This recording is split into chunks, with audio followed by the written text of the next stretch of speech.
JD on the beat, man. What's up with y'all, man? How y'all feeling?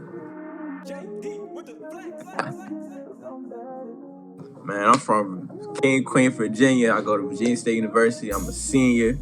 I'm a music producer. I've been doing this for about like 6, 7 years, you know. A great experience, man. I've been in college since 2020. About to graduate with a business marketing degree. Very blessed, man. Very blessed. Sure. You know, it's crazy. My uncle did. Shout out to my uncle, his name Kevin, man. He actually does what I do. He produces, artist, all that. So like at first, I had a song that he had wrote for me that he released on SoundCloud. My stage name was like JD Galaxy or something.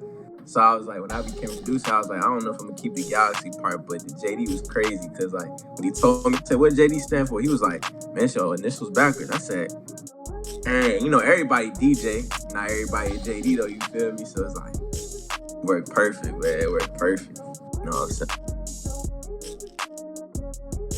And for sure, like I started playing the drums when I was about 3. I never was taught. I really, like literally, my uncle comes in to play again.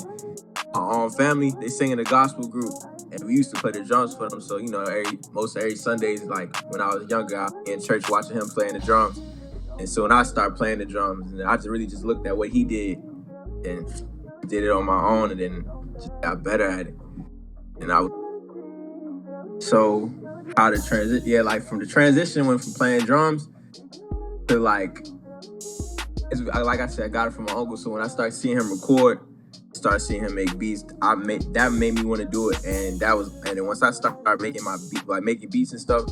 I made my first beat when I was like 8. But like as a kid, I wasn't taking it serious then. So it was like, okay, cool. But I really didn't start taking it serious till my 10th grade year of high school. And that's when my teacher, his name Mr. T, shout out Mr. T too. He had built a studio for me while I was in school for my last 3 years of high school. And ever since then, that's when I really knew I wanted to do music. I was gonna be a producer. And then ever since then, I told T, I said, I'm gonna get him straight. When I get up with this, I'm gonna get him straight for that. Because if he ain't do that, I probably still would have been a producer, but it wouldn't have happened that soon. Like, I did in my 10th and 11th grade year, and then I stopped my 12th grade year. But even still with like doing it, because like JRTC didn't affect me doing music at all, for real. So I really balanced it out pretty well.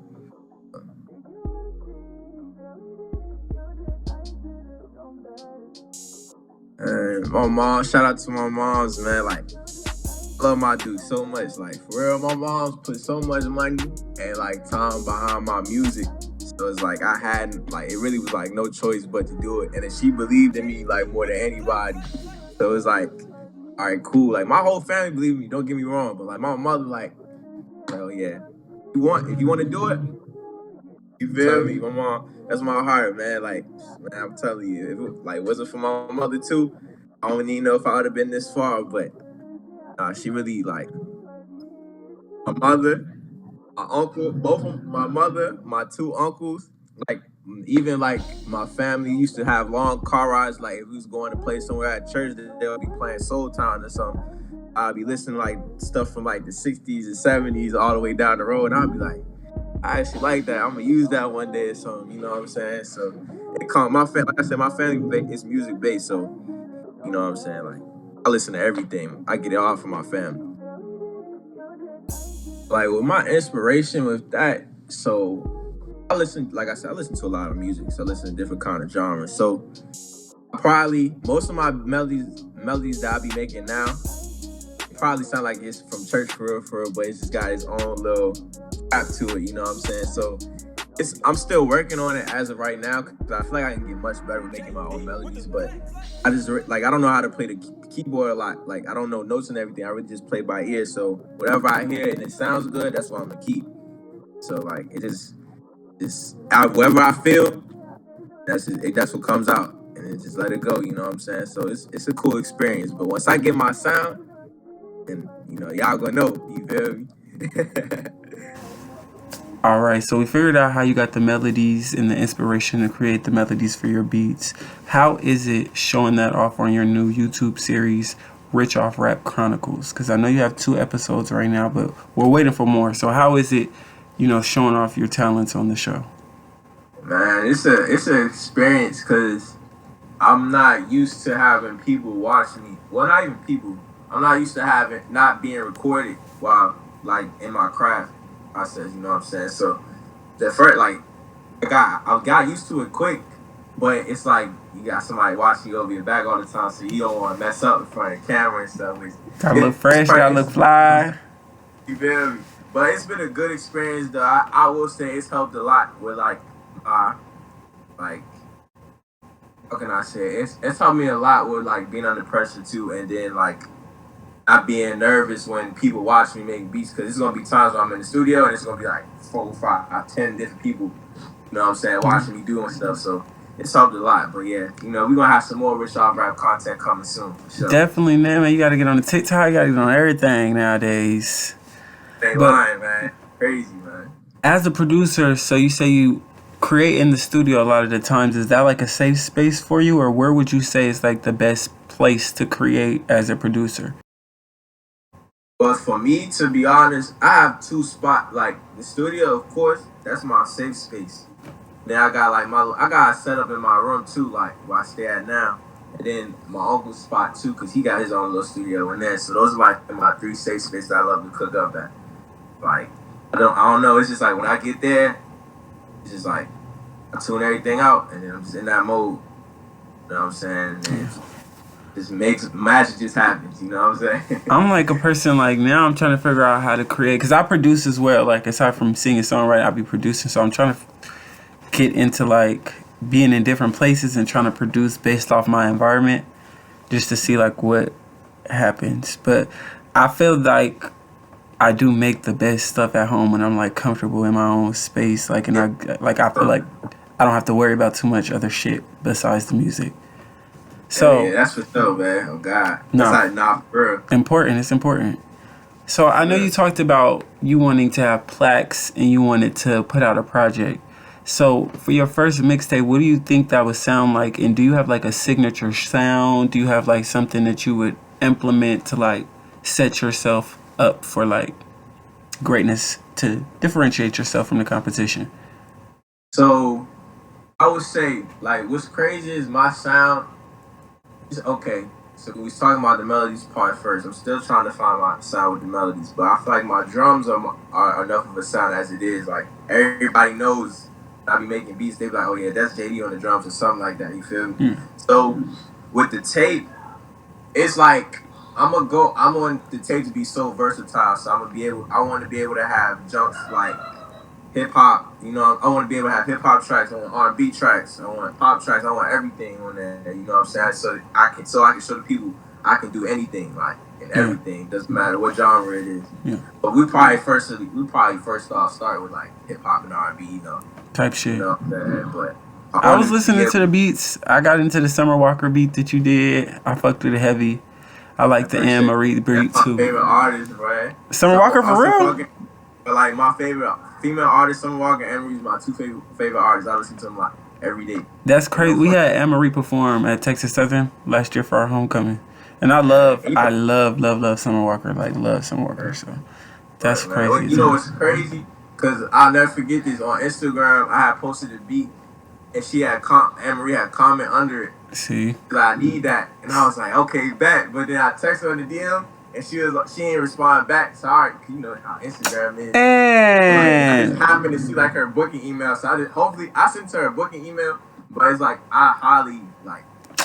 And we need you to tap in. You gotta send her the screenshot. You gotta find her manager. You gotta send her the screen. You gotta find her manager to have fun with that. Cause look, she already wanted it. She said she needed it. You just gotta put it back in front of her. She walked away from her phone for a little bit. That's it. So she probably gonna see in the DMs a lot of hard eyes on her though too. Listen, love is love. Love is love. Collaborating with 007, you made it seem like very easy. You guys said you have been working with each other since y'all got to college. So at this point in your career and in your journey in college, do you find it easy to work with other producers? Do you find it like easier to stay with your team and build? How do you view that? Alright, so man, 00, that's my brother, man. Like, I met him my first year of college and been locked there ever since. And I collaborated with a lot of producers, but 00, I don't know, it's like we got that chemistry. Like, we've been making beats since dorm room days, you know what I'm saying? So, but making beats with him was just perfect. Like, it just goes together, you know what I'm saying? It's like when we get in the studio together, it's always magic happens, you know. We've been to the studio so many times, I feel like we ain't never made like a bad beat. We might have restarted the beat or something, but nah, this ain't never started a new one. Like, we ain't never made like no bad beat or nothing. So like, when I get with him, it's all magic happens, man. That's my brother for real, cause you know he talented too. He been doing this about 3-4 years too, and he's since also 2019. I think he said. Yeah, you feel me? So he been doing he been in the game for a while too. Like he got a lot of stuff under his belt too, along with myself. So dope, man. I put no. So can you elaborate on the importance of managing and thoroughly going through your email? Because I know you recalled finding some people in your email who you ended up working with and it being something beneficial for you. So what is that like for you? Like, I ain't gonna lie. My emails be flooded now. At first, it wasn't always like that until I started collabing with loop makers. But then they be flooding my emails, so then it'd be hard when important people be emailing me. It'd be hard to find because I got so much emails and everybody send me collabs and stuff. So what I try to do, get like a day set up where it's like, I'm gonna go through my emails today. We're gonna see what's going on. We're gonna see if somebody sent me something. We're gonna see if somebody got back with me or something. You know, just to make sure like my goal is to make sure like I either collab with everybody that's trying to send me stuff or I get everybody that's trying to work. Because I never want to be like that type person where it's like it's hard to get to me, or like, you know, a Hollywood person. Like, I'm down to work with anybody. Just contact me. It might take some time because I got a lot of stuff I have to do on the other side, but at the end of the day, I'm gonna get to you when I get to you, you know? Yeah, you're very goal oriented. I hear you say that a lot. I actually have the next question being, what are some of your goals for the upcoming year? So I know one of them was that you wanted to get 250 unreleased songs. So I'm like, I wanted to know how close you were to that and what other goals you had set for the year. Yo, hold on. Let me see. How close are we to that? How close are we? Let's see. Let's see what's going on. All right, we at 176 right now. And what are you looking at? Are you looking at your files? You keep your beats on BandLab? What's going on? My beats on my notes. I keep my beats, songs, unreleased. I keep all that in my phone on my notes. And I had to set up the iCloud because I know how I get. Like, if I get a new phone, I don't want to lose nothing. You know what I'm saying? So yeah. Once we at 176 now, that's my goal to get to 250. And we gonna start. I was trying to get to 200 by next year, and you never know. We might, you know, I got a little bit of time, but we gonna see. But next year, definitely gonna get to 250. And another goals of mine, you know, like I said before in the Rich Off Rap video, I want some plaques. I'm gonna get some plaques. I feel like it's like only a matter of time where I got one. It take one song, literally one song, and I'll be collabing with a lot of people. So I know I'm gonna get that one song. Listen, it's one everything. When be in the right place, right time, one song. It could take one little input on the beat. You don't even got to be on that motherfucker. They invite you back next time. You know, one opportunity. That's really all it is. But with the opportunities, the goal is to the bread and butter is to be consistent. And I see that you like to stay consistent with your cover art, your social media taglines, names, and stuff like that. So are you a person that believes in consistency looking slow? Because sometimes I feel like we get into arguments as like musicians to consumers and consumers to musicians. It's like, oh, you got to be consistent putting out content every day. You got to do this, da da da da da da. So for you, are you a person who feels like that? Like I'm in a rush to put out content more so, or do you feel like I'm consistent with the quality that I'm putting out and that is good for me? So it's a little bit of both. And I'll say I'll be wanting to drop literally almost every other day because it's like that's just the hustle in me, you know what I'm saying? But I know as I get up to the stage that I am now with being a producer, I gotta like wait select periods of time to know when to drop and when not to drop. Like get my marketing straight because it be when it comes to dropping stuff and getting the views for getting to view Drop some tips. Drop some tips for the other producers. Feel me? When it comes to that, you gotta really time it and really look at what time the people are viewing this at this time, what time the people are looking at whatever they're looking at this time. And then that's why it's important to have your hashtags and stuff too. Because when they click on the hashtags and click on whatever you tag, then your video will pop up. So then they'll be like, oh, if this is on the tags and it's trending or whatever, let me go click on that. But yeah, it's a little bit of both. Because like I said, I really want to drop every other day. Like, I want to shoot like the Rich Off Rap Chronicles 3. I want to get that done ASAP so bad. But it's just like, I got to wait.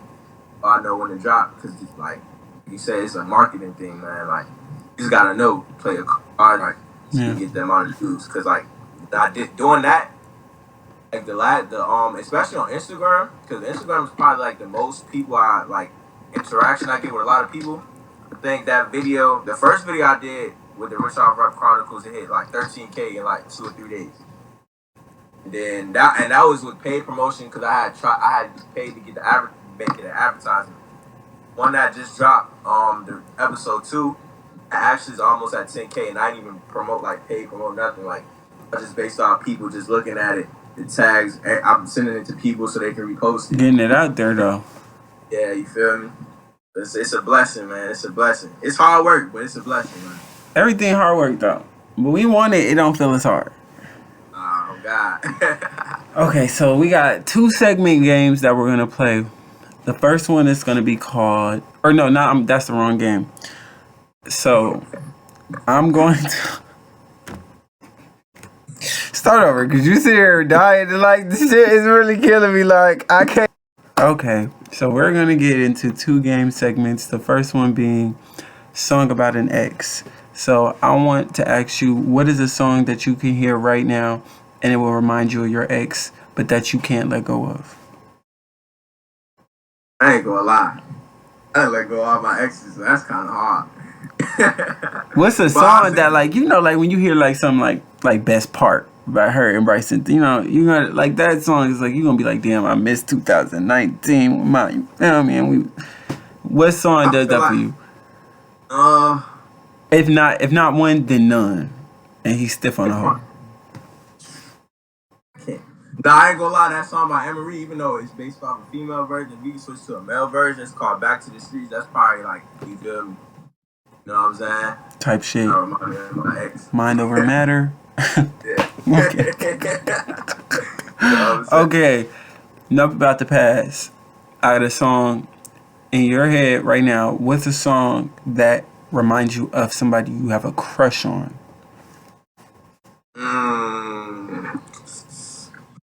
It's crazy because I'm on my phone now looking through my recently played because I just played something. That's crazy you asked me that.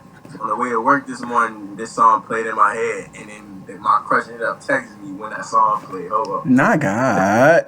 It's crazy. Hey, bro, what, man? Hold on. Give me a second. What's that song? Don't tell me I can't find it. What's that Fantasia song, y'all? Man, hold on. When I see it's called Real Love, and it was crazy. My man, his name Lil Fam, bro. He a hard rapper, a hard artist. It's his song. That's a song that came in my head. Thinking about girl I got a crush on. You know what I'm saying? We gonna clip it right here. It's by who? Say his name one more time. Lil Fam. Lil Fam. Mm-hmm. All right, man. And we have our Virginia State University senior here. So what is your end goals for this year, this ending of a journey for you, this new career path, new lifestyle you finna go on with no school, no class, unless you going to grad school? Oh no, I ain't gonna lie. After 4 years, this clip. He said it's clips on y'all. It's clips for y'all. Clips, so man. That's 12 years done. That's 12 years of school. Your life going. So now that you're finna be free, what do you think you're gonna be pouring your time into musically, artistically now? Okay. So what I'm going to do. My goals are, first of all, of course, we're gonna take the producing more serious. I ain't even gonna say more serious. We're gonna go full throttle. You know, we're gonna go all in.